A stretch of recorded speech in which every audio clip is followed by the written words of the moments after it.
Ajay, am I audible to everyone? Yes, ma'am. Yes, ma'am. Okay. Ajay, I was asking you this question कि oogenesis सबको याद है? Ma'am मैं एक बार repeat Yes, ma'am. थोड़ी confusion. Yes, ma'am.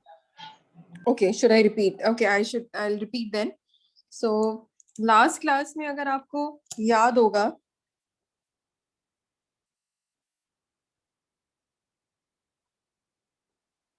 हमने पढ़ा था, yes everyone, I think everyone has joined now. Ajay, last class में we did this topic which was oogenesis. oogenesis का मैंने आपको एक process बताया था, पहले आप लोग सुनोगे, then I'll explain. This topic is new to everyone. oogenesis में इसमें थोड़ी सी briefing मैंने आपको बताई थी. It is a discontinuous process क्योंकि puberty में शुरू होता है और menopause में हमारे खत्म हो जाता है. Whereas in case of male, it occurs throughout life. That is why it is called as continuous. Discontinuous process है. First month में हमारे 1700 प्री फॉलिकल्स फीमेल के मदर बॉडी में, जब हम हमारी मदर प्रेग्नेंट है हमसे फीमेल से, तो फर्स्ट मंथ प्रेगनेंसी में हमारे पास मदर की बॉडी में, हमारी बॉडी में प्री फॉलिकल्स बन जाते हैं विच आर अराउंड 1700. मतलब मदर प्रेग्नेंट है, बच्चा है, अगर फीमेल है, उसके बॉडी के अंदर ओवरी में 1700 प्री फॉलिकल्स हैं. फिर उसके बाद आपको टॉपिक बताया था, जैसे ही सेकेंड मंथ आता है, सेकेंड मंथ में ये हम गेस्टेशन की बात करें. You know what is gestation? Gestation is conception से लेकर बर्थ तक का time. Yes conception, period of conception या फिर पीरियड ऑफ प्रेगनेंसी या पीरियड ऑफ गेस्टेशन, तो one and the same thing. तो सेकेंड मंथ में अगर हम बात करें तो सेकेंड मंथ में you see 6 lakh. around 6 lakhs embryonic life. Then after fifth month of embryonic life, 7 million. yes, embryonic life कितने बन जाते हैं? around 7 lakhs. yes 7 million. 7 million. और फिर उनकी एट्रीसिया शुरू हो जाती है. What is atresia? Atresia is degeneration, death होनी. इन फॉलिकल्स जो है मरने शुरू हो जाते हैं. तो जब वो डिवाइड हुए थे तो उसको मल्टीप्लिकेटिव फेज बोला. जब उनकी डिवीजन अभी नहीं, अभी ग्रोथ नहीं होगी, अभी सिर्फ मल्टीप्लिकेटिव फेज में. क्योंकि अगर आप ध्यान दे रहे हो, इसी स्क्रीन पे मैंने लिखा है कि देखो फर्स्ट मंथ में 1700 थे, लैक्स में पहुंच गए, मिलियंस में पहुंच गए. तो automatically they are showing division which is mitotic, क्योंकि माइटोसिस ही ऐसा डिवीजन है जिसमें मल्टीपल नंबर्स इंक्रीज होते हैं. तो they are increasing in number because they are dividing mitotically. फिर इसके बाद जब बर्थ होता है फीमेल का, जब हम बॉर्न हुए, तो हमारी ओवरीज में थे 2 मिलियन प्री फॉलिकल्स. अभी तक हम प्री फॉलिकल पढ़ रहे हैं. प्री मतलब which are immature, which are in very young stage, और ये हमारी प्यूबर्टी तक रहते हैं. इतने puberty is the age at which maturity occur. ये हमने लास्ट टाइम किया था. I guess everyone is clear with this topic.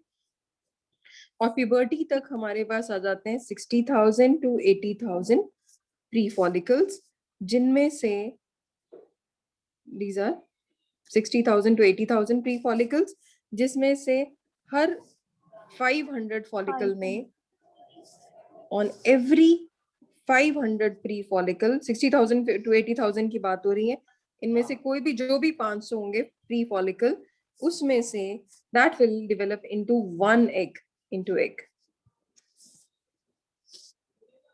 तो 500 में से 490 अगर डीजनरेट हो गए तो सिर्फ एक, 499, तो only one develops into egg.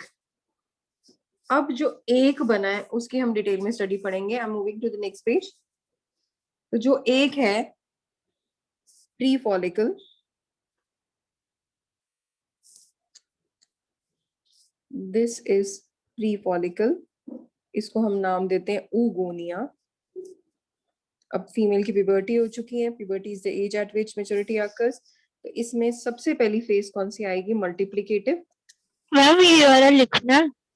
हाँ, आप note, I will give you time, पहले आप समझो. ठीक है. मल्टीप्लिकेटिव फेज में आपको पता है दे आर मल्टीप्लाइंग, मतलब 1 से 2 बन गए, और सिर्फ इनका chromosome number will be same क्योंकि they are dividing by mitosis. तो माइटोसिस में there is no change in chromosome number. तो इसमें जो ये फॉर्म हुआ है they are called as oogonia से primary oocyte. Primary oocyte. Primary oocyte divides into secondary oocyte.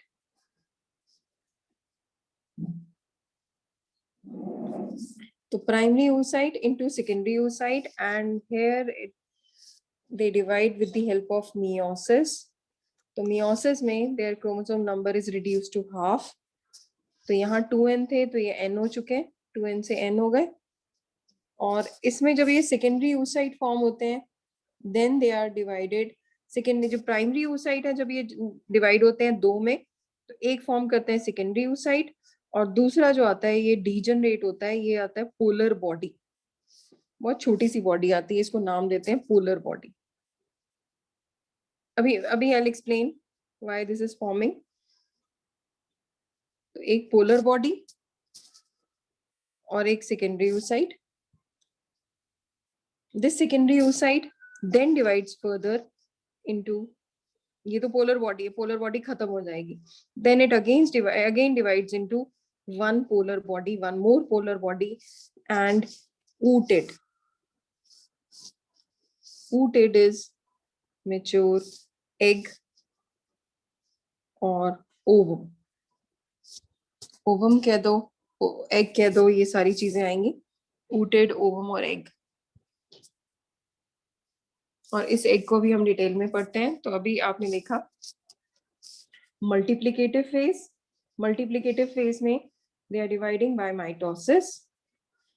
फिर उसके बाद जब वो डिवाइड हुए मियोसिस से, that phase is called as growth phase. यहाँ से वो आ गए growth phase. This diagram is already given in your NCERT. जहाँ स्पर्मेटोजेनेसिस आपने पढ़ा था वहीं पे oogenesis बना हुआ है, बिल्कुल साइड पे oogenesis है. तो oogenesis में कितनी पोलर बॉडीज बनी? Just tell me how many yellow bodies are there? 2. तो 2 पोलर बॉडीज हैं. और एग कितने बने? 1. तो अगर आपने ध्यान दो स्पर्मेटोजेनेसिस में, please move to your in your notebooks to page spermatogenesis. Sperms कितने बने थे एक टाइम में? स्पर्म्स कितने फॉर्म हुए थे? 4.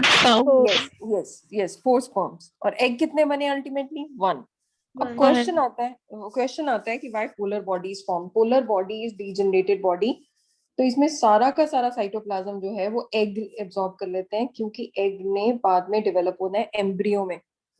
मदर बॉडी में एग का जो cytoplasm, egg is large in size. This egg will do its detailed structure also. तो egg is large in size. It takes up the cytoplasm of all the cells. इसीलिए it is enlarged, and polar bodies they degenerate. इसमें कुछ भी नहीं रहता, ये खाली हो जाती हैं, खत्म हो जाती हैं. They give all their cytoplasm. Ma'am please फिर से बता दो एक बार. हाँ मैं रिपीट करती हूँ.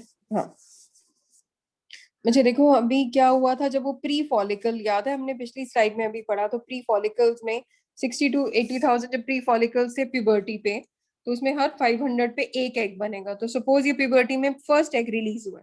इस एग के साथ हुआ क्या? इस एग को हमने प्री फॉलिकल को नाम दिया oogonia. It is diploid. oogonia ने अपने आप को मल्टीप्लाई किया.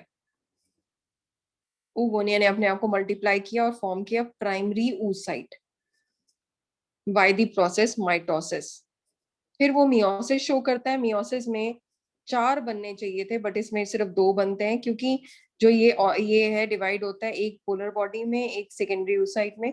सेकेंडरी oocyte फिर डिवाइड करता है और फॉर्म करता है polar body and ooted.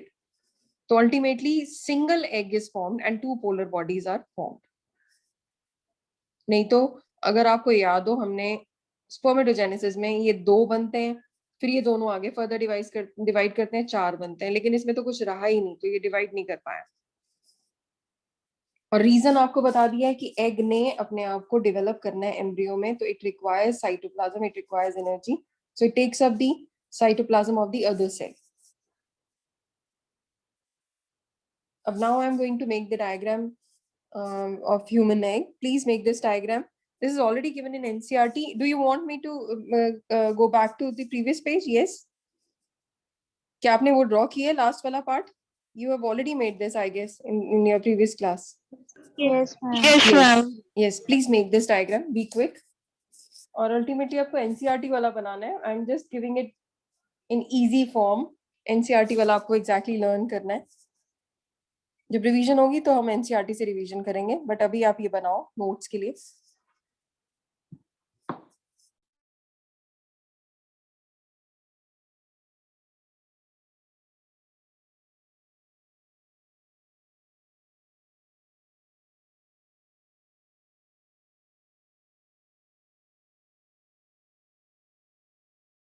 Raise your hand if you are done. Done, ma'am. Okay. Okay, so I'm moving to the next page. Human egg.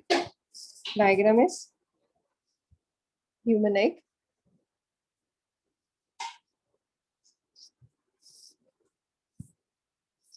तो this is structure of human egg. आपकी NCERT में given है, but वो दूसरी form में given है। तो इसमें एग में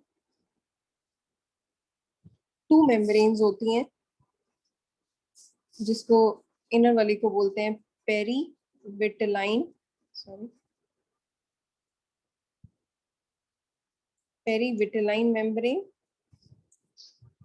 and outer membrane is called as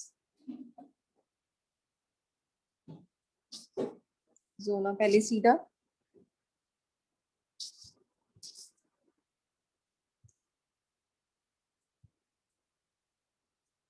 इस बैरियर को क्रॉस करना होता है स्पर्म ने। जो स्पर्म के हेड में एक एंजाइम था हियालुरोनिडेज, अभी फिर से हम पढ़ेंगे स्पर्म का स्ट्रक्चर, तो आप लोगों को क्लियर होगा। ये 2 मेम्ब्रेन्स हैं, एक perivitelline membrane, it is also called as vitelline membrane, और इसके बाहर सेल्स होते हैं, ruptured cells, which are called as corona radiata. Corona बोलते हैं मून को, रेडिएटा मतलब रेज। तो इस ऐसे अगर आप इसको माइक्रोस्कोपिक स्ट्रक्चर देखो तो it appears as if rays are coming from the moon.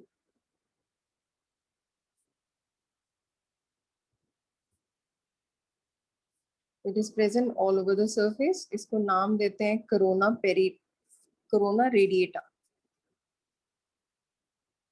All over present है।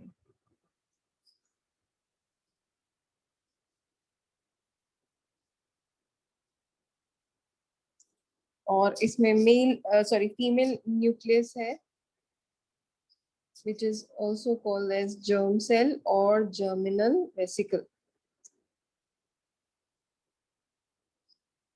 ये सारा साइटोप्लाज्म से भरा हुआ है। इट इज कॉल्ड एज जो एग एक्सोप्लाज्म, साइटोप्लाज्म बोलते हैं या एक्सोप्लाज्म। कोरोना रेडिएटा जो है, it is made up of follicular cells. और एक चीज आपको जो याद रखनी है वो ये है, इसमें हमेशा एक रीजन आता है एनिमल पोल और वेजिटल पोल। ये आपको लिखना है। अभी जब हम डिटेल में आगे पढ़ेंगे तो आपको समझ आएगा what is animal pole and vegetal pole. Egg के 2 पोल्स होते हैं, जैसे north Excuse pole. me, ma'am. Yes ma'am इनमें से एक एक्सोप्लाज्म बता दो एक बार कौन सा है?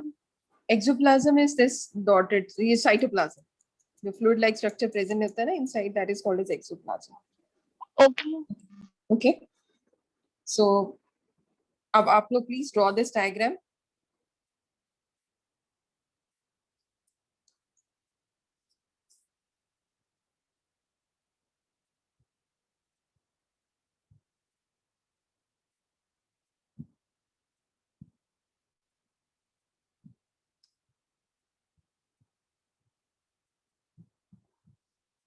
And when you are done, just raise your hand so that I can start with the explanation part.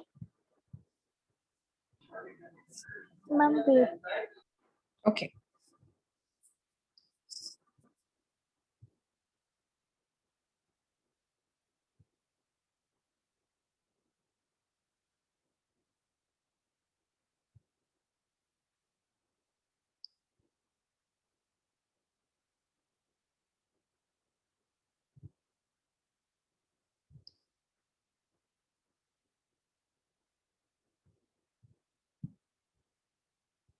Done? Yes, ma'am. Okay.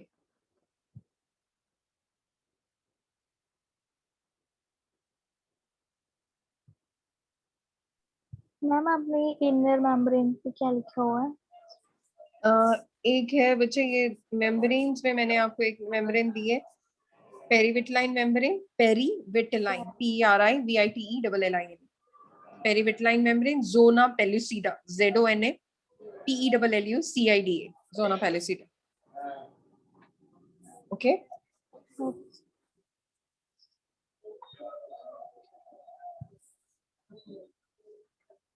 Can I move to the next page now? Yes, ma'am. Okay.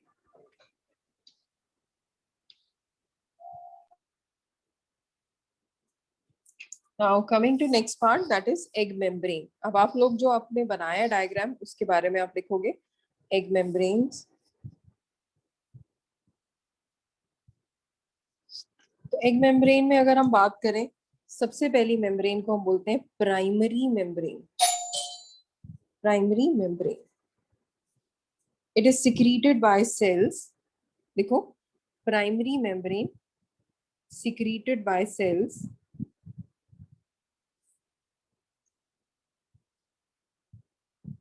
and it is also called as vitelline membrane, जो आपने लिखी थी ना, perivitelline membrane. So it is a primary membrane which is secreted by cells. Next is secondary membrane. You can write it as secondary or 2 degree. Secondary membrane which is secreted by follicular cells.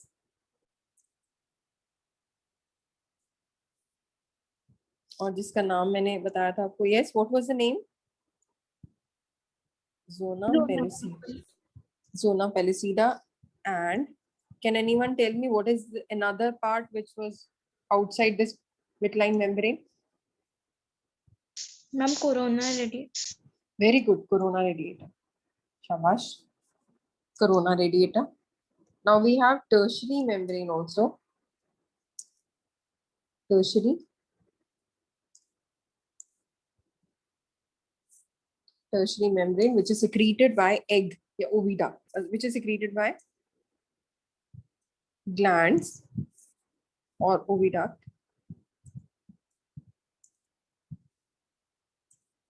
Example, shell. क्या ये हमें present होंगे? Shells हमारे human egg में होता है shell. Yes. Is shell present in human eggs also? No.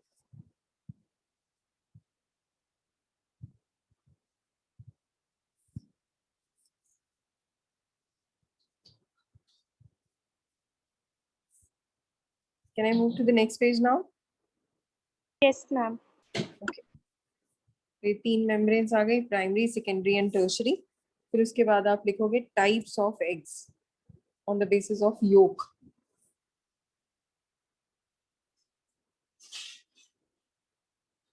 क्या human egg में योक आता है? Egg yolk? नो. नो. तो पहले हम लिखेंगे types of egg on the basis of amount of yolk. It is very less in amount. जो yolk है in case of human egg it is very less. It is present but it is very less. तो इसीलिए हम बोलते हैं microlecithal. Microlecithal में लिख लो yolk is very very less.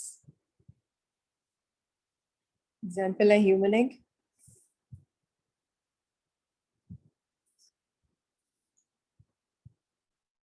Ma'am एक बार स्पेलिंग बता दो. Micro.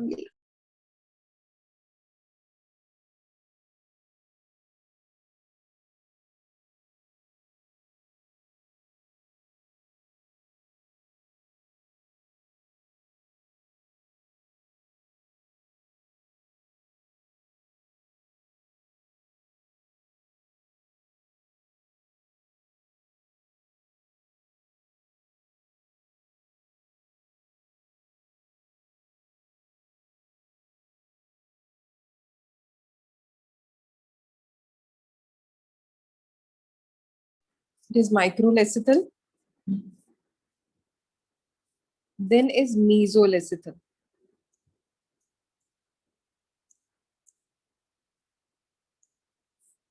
Mesolecythal, they have moderate amount of yolk. Not very less, not very large. तो moderate amount of yolk. Can anyone guess किसका egg हो सकता है? Okay, it is Bird? frog. नहीं, उसमें तो बहुत ज्यादा होती है बेटे, मैक्रो है उसके अंदर. Macrolecythal, because they have large amount of yolk. हम खाते नहीं है egg yolk, egg white. आप egg boil करते हो तो you will find इसमें बीच में yolk होती है yellow. Yes. Rich in protein. तो macro में आप लिखोगे sufficient amount of yolk. Sufficient amount of yolk. और इसके अंदर एग्जाम्पल क्या आते हैं? birds, reptiles. Please write it down. Then I'm moving to the next part.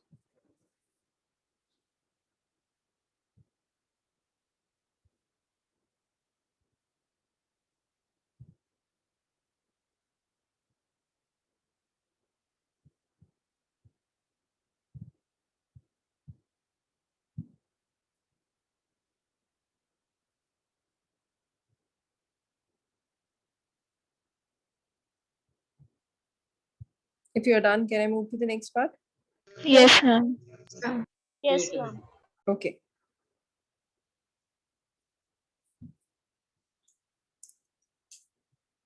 So now on the basis of distribution of yolk. Okay, take your time, bachcha. Macrolecythal, sufficient amount of yolk, example birds and reptiles.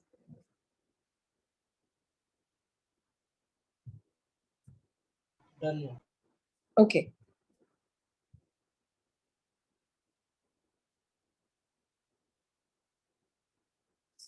इसमें आप next आप लिख रहे थे on the basis of distribution of yolk.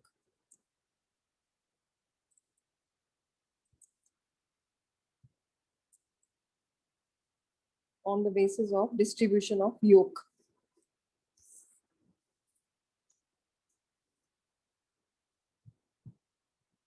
अब कहते हैं कि योग की डिस्ट्रीब्यूशन कैसे होगी? इधर इट इज इक्वल और it may be at one end और it may be in the centre. तो जहां पे यूनिफॉर्म है, मतलब हर जगह बिल्कुल सेम है, that it is called as isolecithal. Iso mean same. Isolecithal या बोल दो होमोलेसिथल. टर्म बार बार रिपीट होंगी. Don't worry about these terms, these are not tough terms. आपको लिखना जरूरी है, नोट्स फॉर्म कर लो, because I have compiled it from higher books.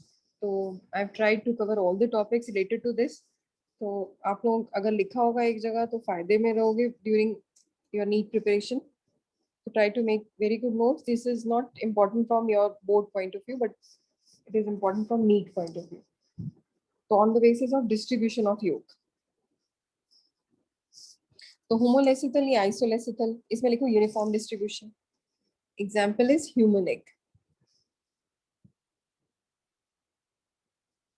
Human egg.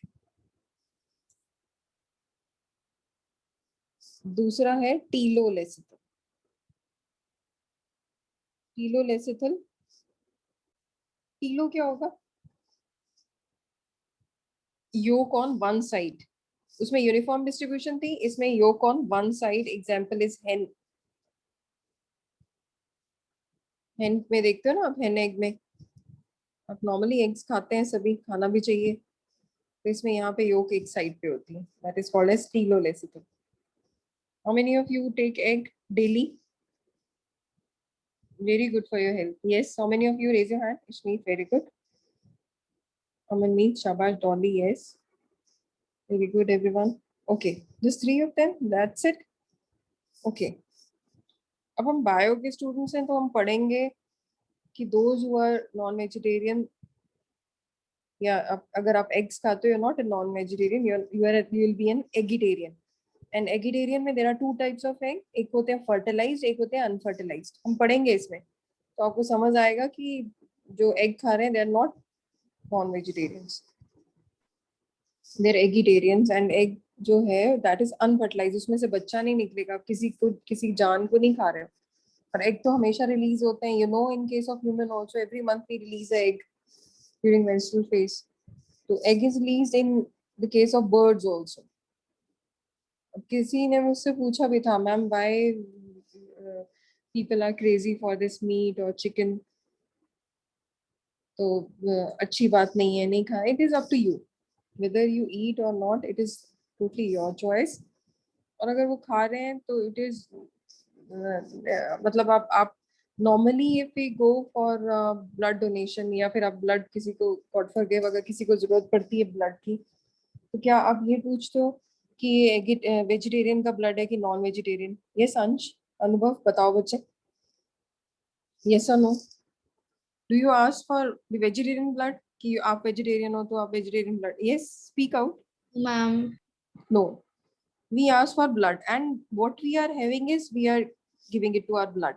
आप प्रोटीन खाते हो, आप फिश खा रहे हो, चिकन खा रहे हो, पनीर खा रहे हो, एग खा रहे हो, you are taking in protein. In any form we are taking in protein. आप रोटी खा रहे हो, bread खा रहे हो, you're taking carbs. Okay, so it is clearly up to one's own choice कि जो वो vegetarian है या non vegetarian है. तो अगर कोई खाता है it's good, नहीं खाता that is also good. But I'll tell you कि hen जो egg है that is completely a different thing. मतलब इसमें आप किसी के बच्चे को नहीं खा रहे. Next is centrolecithal. नाम से पता चल रहा है. yes, बताओ. center of Yes, yes, Harju. It is the yolk is in the center. एक bird है, nest bird बोलते हैं उसको.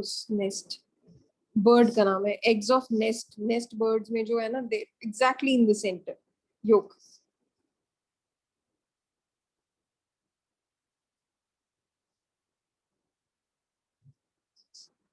अब आप एक टर्म अलग से लिखोगे, cleidoic eggs.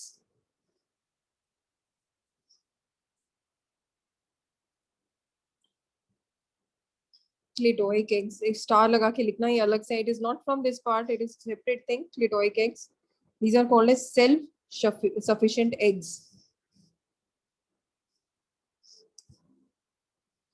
Self sufficient eggs. इसमें आप लिखोगे sufficient yolk to supply nourishment. These are called as self sufficient eggs, cleidoic eggs. Sufficient yolk to supply nourishment to embryo development.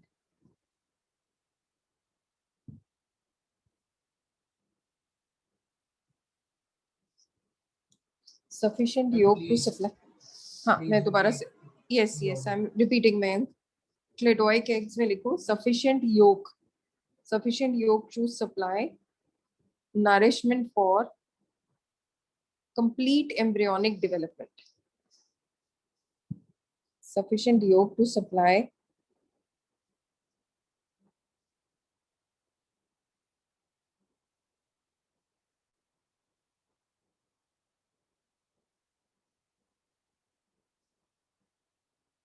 sufficient yolk to supply nourishment for complete embryonic development. Example लिख सकते हो, birds and reptiles. Ma'am एक बार फिर से repeat करना. Sufficient Okay. yolk to supply Sufficient yolk to supply nourishment for nourishment for complete embryonic development. Complete embryonic development. okay. For example, birds and reptiles. okay. Okay. Done, ma'am. Okay. Ab now write down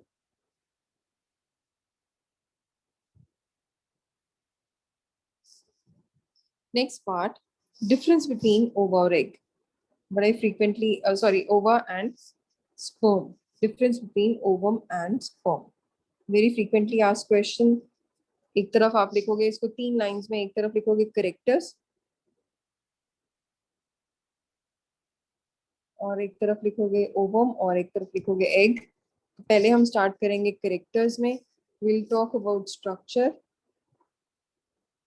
कैसा होता है ओवा का structure? Yes, oval shape. yes, very good. It is called as circular shape. Okay. circular shape. Whereas in case of sperm, yes, कैसा होता है?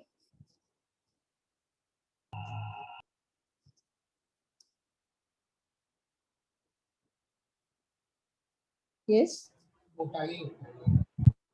elongated, arrowhead like. Arrowhead तीर कमान जो तीर होता है ना वैसे, arrowhead like. Okay. Then coming to nucleus. अगर याद हो एग में हमने पढ़ा था बीच में न्यूक्लियस होता है. इन केस ऑफ स्पर्म इसके किस रीजन में था न्यूक्लियस? हेड में. हेड में, एक्रोसोम के पीछे ये nucleus. Okay, so in case of write down egg में लिखो nucleus within the nucleus floats in the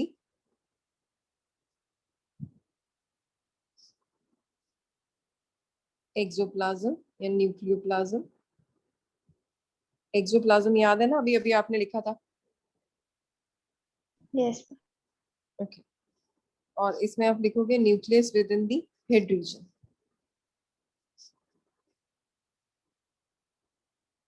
nucleo क्या उसमें न्यूक्लियोप्लाज्म था?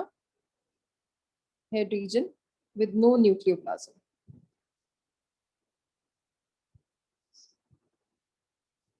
Next, coming to mitochondria. In case of egg, mitochondria is scattered ooplasm में.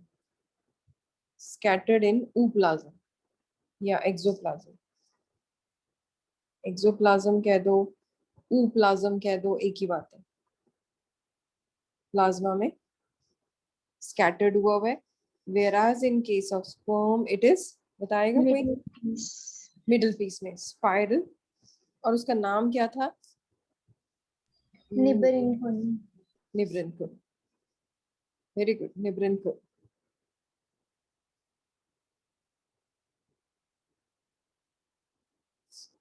In the middle piece. Structure बनाए हुए हैं तो सभी को समझ भी आ रहा होगा. ये समन्वित में है, क्लियर है बेटे? Yes ma'am. ओके, ये समन्वित. centriole in case of egg it is there is no centriole, whereas in case of egg दो centrioles थे, एक बोलो proximal और दूसरा distal. There are two centrioles. Next point is motility. कौन होता है motile Utkarsh? Yes. In case of egg, it is non-motile. उत्कर्ष, क्या ये sperm motile है? Yes, ma'am. Okay. Yes. Please write down, and when you are done, just raise your hand. Okay, Alina, shabash. Okay, Tanvi, Palak, Harjot. Okay.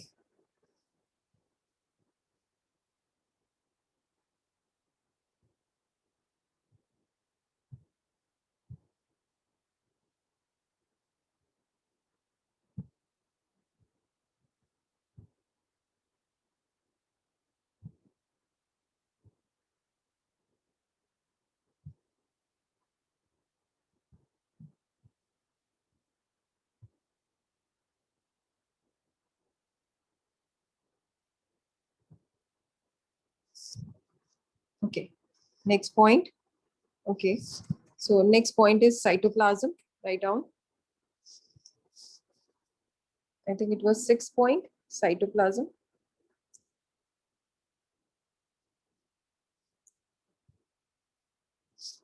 In case of ovum, it is sufficient. It is sufficient or maximum.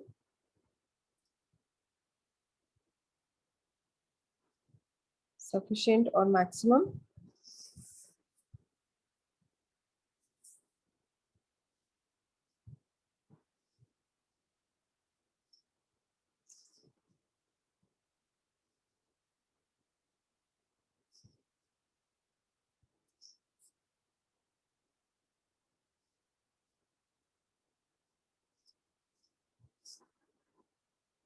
Then membrane.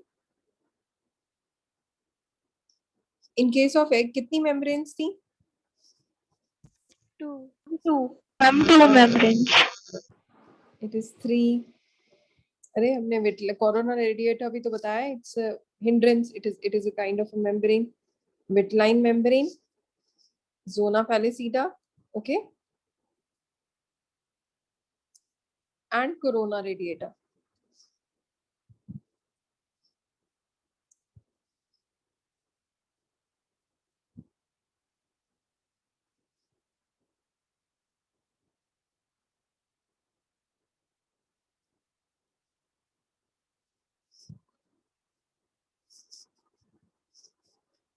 Cytoplasm बच्चे इसमें, sorry, in case of sperm it is very less.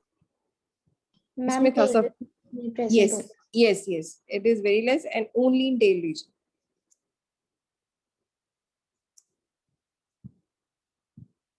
In case it has only one membrane.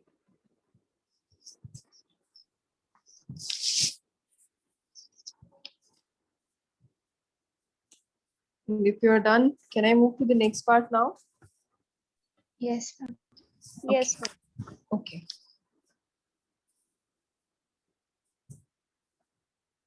Now I am going to start with the different topic. कितने बच्चों को ओवा और sperm के बारे में क्लियर हो चुका है? Just let me know by raising your hand. अब रेज करो सभी hand if you are clear. ओवा और egg part I'll repeat for sure during revision time, but अभी के लिए फिलहाल के लिए क्लियर है तो raise your hand.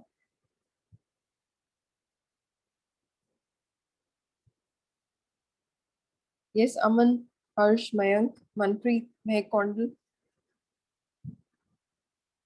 Yes, Amanmeet, Harsh, Manpreet, Mehak Kondal. 4 जने रह गए बेटे. Amanmeet. Okay. Okay, got it, Harsh. ठीक है बेटे. So now I'm going to start. Amanmeet, clear है रजे? Amanmeet.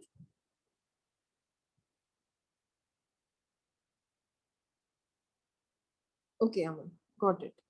तो अब हम जो स्टार्ट करने लगे हैं टॉपिक, कि आपने लोअर क्लासेस में भी पढ़ा है, मेंस्ट्रुअल साइकिल, लेकिन अब थोड़ा सा आप डिटेल में पढ़ोगे. इट इज मेंस्ट्रुअल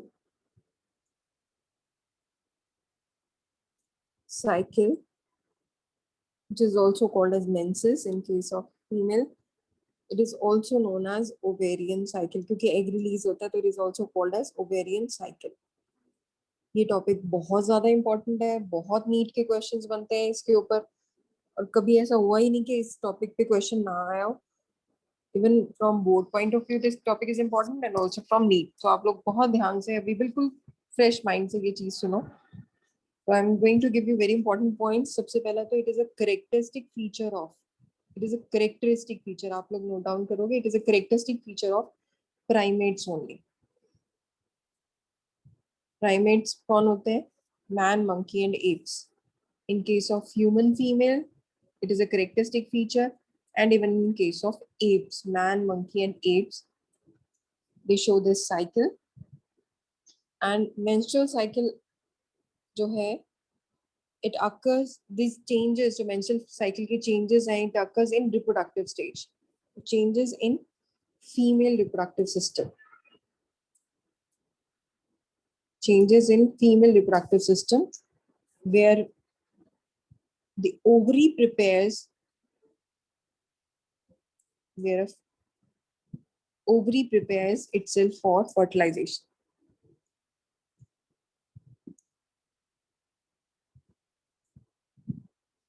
फर्टिलाइजेशन के लिए प्रिपरेशन होती है.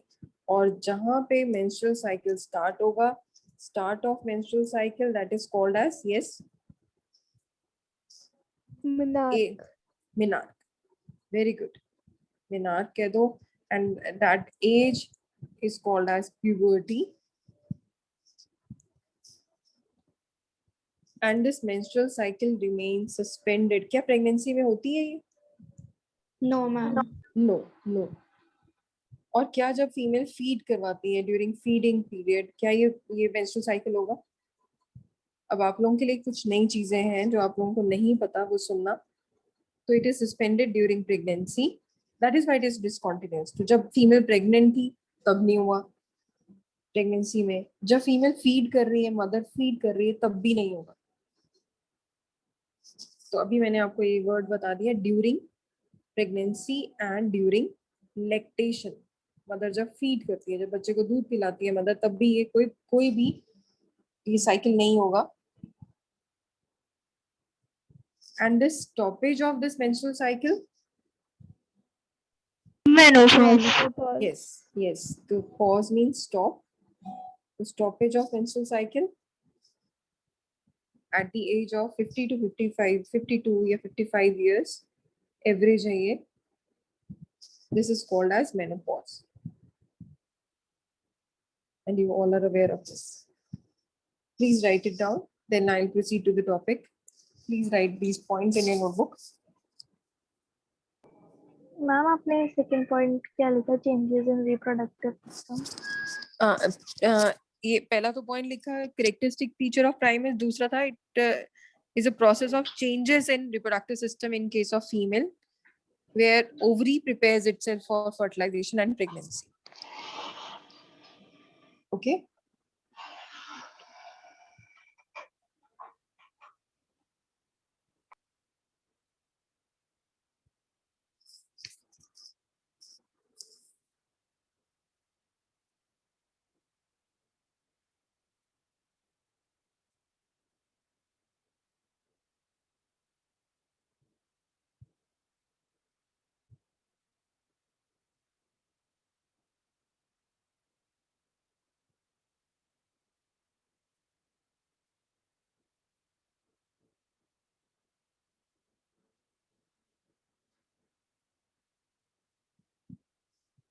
Done, everyone?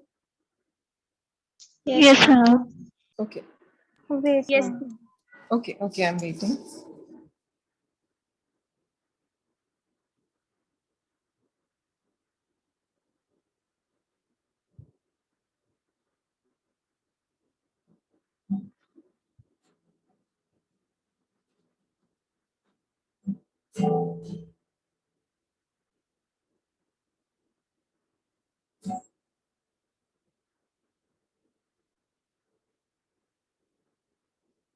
Done ma'am.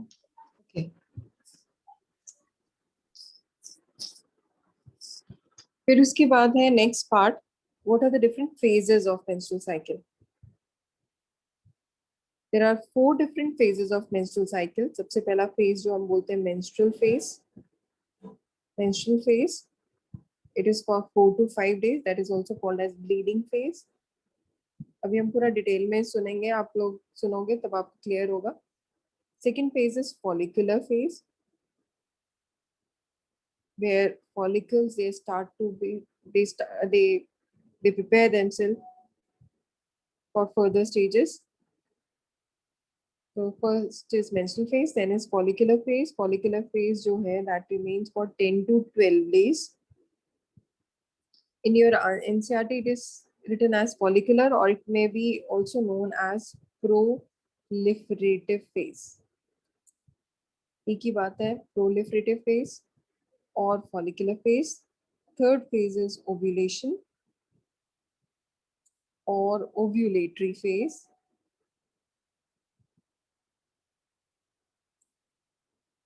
Which occurs on 14th day. ये days के लिए नहीं होती, एक या 2 दिन के लिए होता है. 14th day of cycle.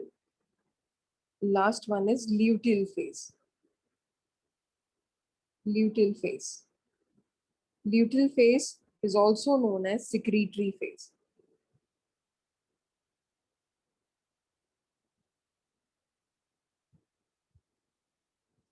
Which remains from 15th to 28th day.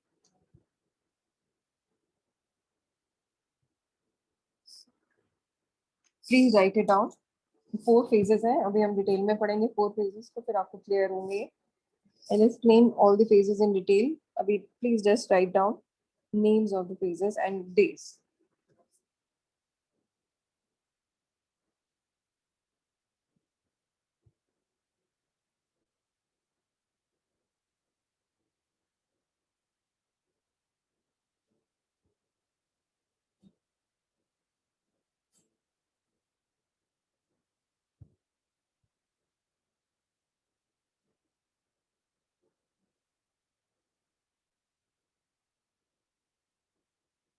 Done, everyone?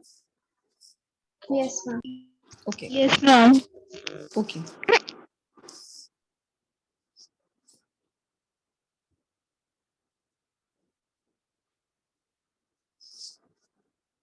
अब बहुत ध्यान से सुनना आप लोग. हमारे ब्रेन में ग्लैंड है which is called as master gland, that is pituitary gland. Pituitary gland is called as master gland of our body. Pituitary gland ही हमारी बॉडी हमारे कुछ ऐसे हॉर्मोन्स रिलीज करता है जो हमारे ओवरी में जाके फंक्शन करते हैं. Pituitary is present in the brain. Ovary आपको पता है lower pelvic region, hip region में प्रेजेंट है. हिप रीजन से थोड़ा सा ऊपर पेल्विक रीजन बोलते हैं.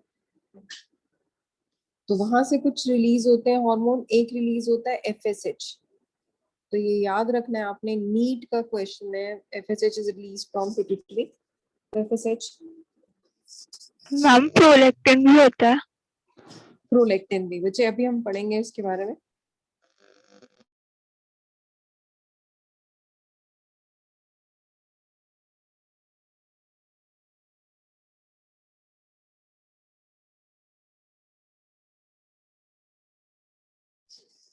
So FSH as well as LH, luteinizing hormone. So these are the two hormones which are released from ovary. FSH जो हार्मोन है, नाम से पता चल रहा है, follicle stimulating hormone. It helps in formation of graphene follicle. ये दो हार्मोन जो पिट्यूटरी हमारे रिलीज करती है, इनका क्या क्या यूज है, now I am going to explain it to you. ये हमारे ओवरी में चेंजेस लेके आते हैं, changes in ovary. Follicle stimulating hormone ये एक सेल को डिवाइड करवाता है, बहुत सारे सेल्स बनते हैं, follicular cells. This is pre follicle, अगर आपको याद हो, डिवाइड होता रहेगा बहुत सारे सेल्स में. This is the function of follicle stimulating hormone which is released from the pituitary gland.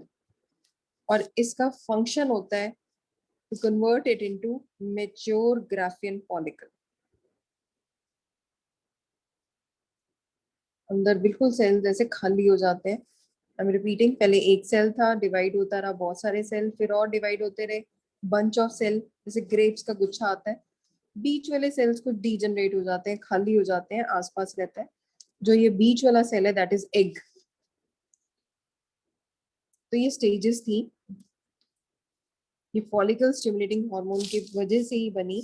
और जो ये बना है this is called as mature follicle, mature Graafian follicle. अब जैसे ही ये मैच्योर होता है, ये अपने आप को रप्चर कर देगा और रिलीज करवाएगा एग. एग रिलीज हो जाता है. ये जो बीच वाला पार्ट था ना, ये रिलीज हो जाएगा. और इसके साथ रप्चर जो है, जो इसके साथ जो पार्ट्स थे, आसपास की जो सेल्स हैं, वो भी रिलीज होंगे. ये देखो, और यही स्ट्रक्चर था जो मैंने बनाया था ओवा या एग. बीच में न्यूक्लियस है. अगर आप इस स्ट्रक्चर को देखना चाहते हो तो ये पार्ट था, बीच में न्यूक्लियस और आसपास सेलरी सेल्स. तो दिस इज मैच्योर फॉलिकल, या फिर हम जिसको नाम देते हैं एग ओवा. तो ये जो इसमें कोरोना रेडिएटा जो आपने बनाए थे, these are all corona radiata. तो ये सेल्स यही थे जो बीच में है इसके. तो कोरोना रेडिएटा, इसके बाहर के मेम्ब्रेन को जोना पैलिसिडा या पेरिविटलाइन मेम्ब्रेन बोलेंगे. और जब ये निकल जाता है तब आता है ये हार्मोन, ल्यूटिनाइजिंग हार्मोन, जो इसको चेंज करेगा कॉर्पस ल्यूटियम में. अंदर से खाली है कॉर्पस ल्यूटियम. तो ल्यूटिनाइजिंग हार्मोन नाम से याद आ गया, मैंने आपको बोला था इसका नाम इंपॉर्टेंट है, corpus luteum. Corpus luteum luteinizing hormone की वजह से फॉर्म होता है. कितने बच्चों को ये बात क्लियर हो गई कि पिट्यूटरी के जो हार्मोन्स थे उन्होंने ये चेंजेस लेके आए ओवरी के अंदर. दो hormones, please let me know, and if you have any doubt just ask me right away. Ma'am दोबारा रिपीट कर दो समझ मैं रिपीट कर दूँ. Okay, I'm repeating. कहते हैं हमारे दो हार्मोन्स हैं हमारे ब्रेन में से जो रिलीज होते हैं. फीमेल्स में hormonal imbalance it's a natural phenomenon. It may occur due to stress और may be due to diet और may be due to heredity. तो हार्मोनल जो हार्मोन्स हैं वो हमारे ब्रेन में फॉर्म हो रहे हैं. ब्रेन में है FSH और LH. कितने फॉर्म होने हैं, कब फॉर्म होने हैं, कब महीना हो गया, that is we have a biological clock in our brain. हमारे ब्रेन में है कि मंथली कैलेंडर है, कौन से डे हर एक फीमेल का मेंस्ट्रुअल साइकिल शुरू होगा, कब ब्लीडिंग फेज होगा, कब एग फेज होगा. तो जो हार्मोन है अपने आप रिलीज होते हैं. सबसे पहले फॉर्म होता है स्टार्टिंग में मेंस्ट्रुअल साइकिल में FSH hormone. This is called as follicle stimulating hormone. निकलता ब्रेन से, काम करेगा ओवरी. ओवरी नीचे पेल्विक में, तो वो प्राइमरी फॉलिकल फॉर्म करता है. ये जो है मैंने आपको हमने लिखा हुआ है, आपने जब अभी पढ़ा तो आपने डिटेल में लिखा था primary follicle, secondary follicle, tertiary follicle, ये मैच्योर फॉलिकल. एक सेल था, बहुत सारा बंच बन गया सेल्स का, फिर उसके बाद उसमें बंच बन गया, और एंड में अंदर वाले सेल्स डिजनरेट हो गए, बाहर वाले रह गए, उन्होंने बना दिया मैच्योर फॉलिकल. मैच्योर फॉलिकल जब रिलीज करता है egg, this is called as ovulation. Egg निकल के अंदर से ये बॉल खाली हो गई, this is called as corpus luteum. जब फॉलिकल का काम खत्म हो गया तब LH ने काम किया. LH helps in formation of this corpus luteum luteinizing hormone. तो ये जो दो हार्मोन्स थे they are release from our pituitary. Clear everyone? Yes. Yes Yes. Ma'am. क्या आपने ड्रॉ भी कर लिए, ये पार्ट ड्रॉ कर लिए सभी ने? Yes, ma'am. Okay okay.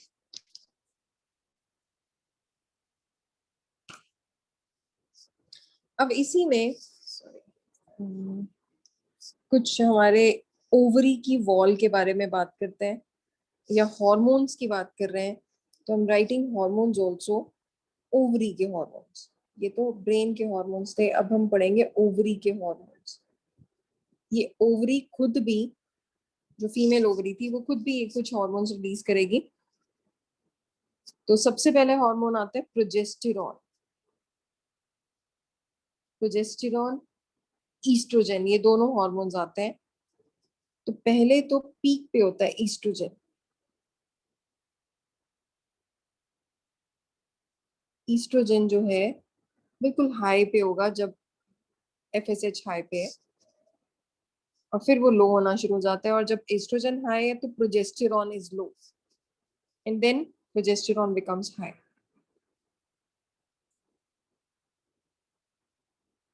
दो हार्मोन्स हैं जो ओवरी ओवरी रिलीज कर रही है, एक ईस्ट्रोजन एक progesterone.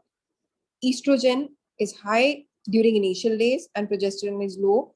And progesterone is high after ovulation. This is also called as pregnancy hormone. और जब प्रेगनेंसी हो जाती है तो सबसे ज्यादा पीक पे होता है progesterone. High progesterone if fertilization takes place. अगर फर्टिलाइजेशन होगी तो ये सबसे पीक पे होगा. Right down, please draw this. Changes in ovary, ovary hormones, Done, ma'am. Done. और इसी में एक और पार्ट आता है,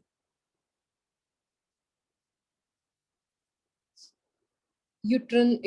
नेक्स्ट लाइन में आप बनाओगे, आपके पास स्पेस होगी तो आप बनाओगे uterine wall. Uterine wall, uterus wall.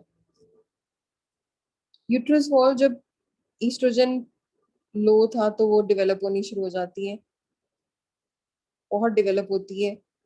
फिर उसके बाद जब ओव्यूलेशन होता है फिर उसके बाद वो डीजनरेट होनी शुरू हो जाती है. अगर वो रप्चर होगी, अगर मेंस्ट्रुअल साइकिल, अगर प्रेगनेंसी है तो वो मेंटेन होगी. तो यूट्रस वॉल जो है from 2 to 3 millimeter reaches up to the size of 5 mm.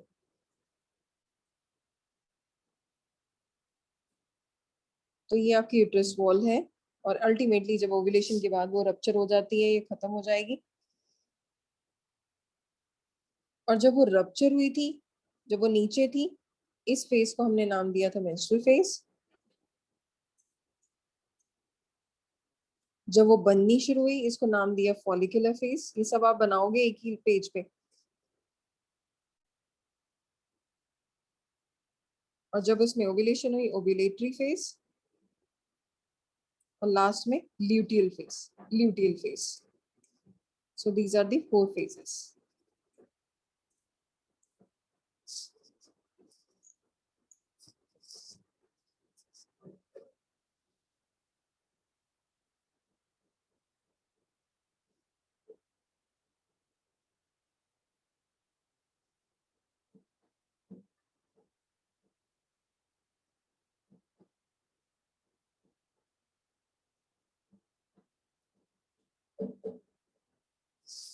Are you done, everyone? Yes. Yes, ma'am. Okay. Okay, I guess सभी को यहाँ तक समझ भी आ गया है. ये प्रोसेस पूरा क्लियर हो चुका है, I guess. अब इसके बाद जो नेक्स्ट पार्ट आता है, we have menstrual phase, menstrual cycle. Other organisms, they have estrous cycle, heat period. याद है मैंने आप लोगों को बताया था estrous cycle? Yes, ma'am. Yes, ma'am.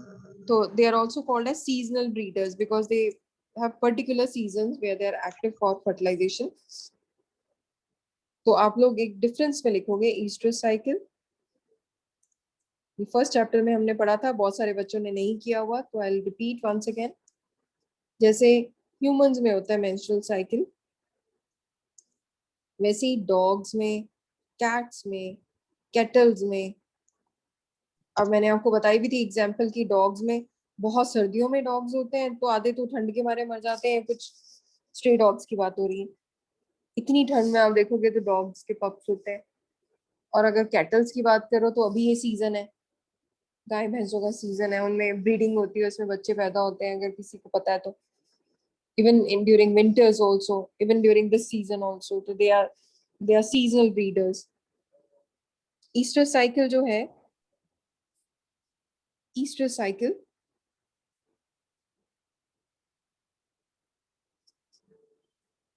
इसमें लिखो, menstrual cycle लिखो primates में. Easter cycle in case of primates कौन होते हैं? Man, monkey and ape. और Easter cycle लिखो other except primates other mammals, Non-primate. non-primates. लेकिन कुछ mammals में भी होती है, तो except primate other mammals.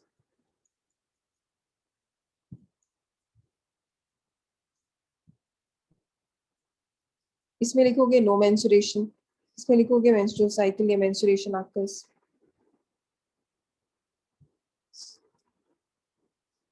इसमें लिखोगे एंडोमेट्रियल लाइनिंग इज रीएब्सॉर्ब्ड.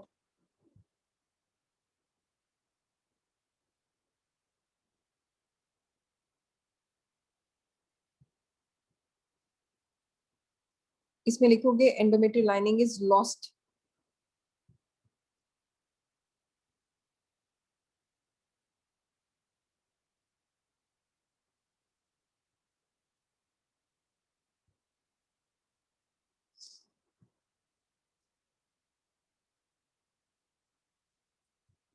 और एग्जाम्पल आपको बता दिए. अब ईस्टर साइकिल में भी आगे further in the next class, ये आप लोग नोट डाउन कर लो. अगर साइकिल एक बार आ रहा है, can I move to the next page? Yes, done everyone? Yes, ma'am. तो अगर ईस्टर साइकिल एक बार आ रही है, मतलब सिर्फ एक ही बार ब्रीडिंग कर सकते हैं. बताया था आपको, डॉग्स, स्ट्रे डॉग्स में अगर आप देखते हो ना, तो एक फीमेल के पीछे इतने स्ट्रे एनिमल्स आ जाते हैं, शी डॉग के पीछे mail dog, and they can sniff this breeding female up to the area of around 1 kilometer. 1 kilometer के एरिया में they can sniff कि that female is in this estrous cycle. तो estrous cycle अगर एक ही बार हो रहा है in 1 year, तो उसको बोलेंगे मोनोस्ट्रस, मोनोइस्ट्रस या मोनेस्ट्रस. MONOESTROUS, मोनेस्ट्रस. और एग्जाम्पल लिख लो डियर. अगर 2 बार हो रहे हैं, 2 estrous साइकिल है एक साल में per year, then it is bi-estrous. Example लिखो cats and dogs. और अगर इस बार अगर बहुत होते हैं many stress cycle,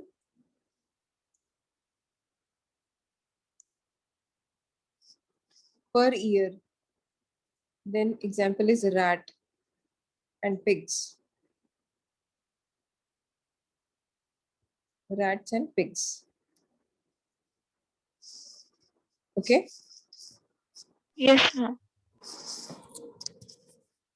और फर्स्ट मेंस्ट्रुअल साइकिल को क्या बोलते हैं? Menarche. MENARCH. Menarche. Now next class. I hope यहाँ तक सभी को clear है. Yes. Yes, ma'am. Okay. So see you in the next class. If you have any doubt, just stay back. Otherwise, you can leave the class. Take care, everyone.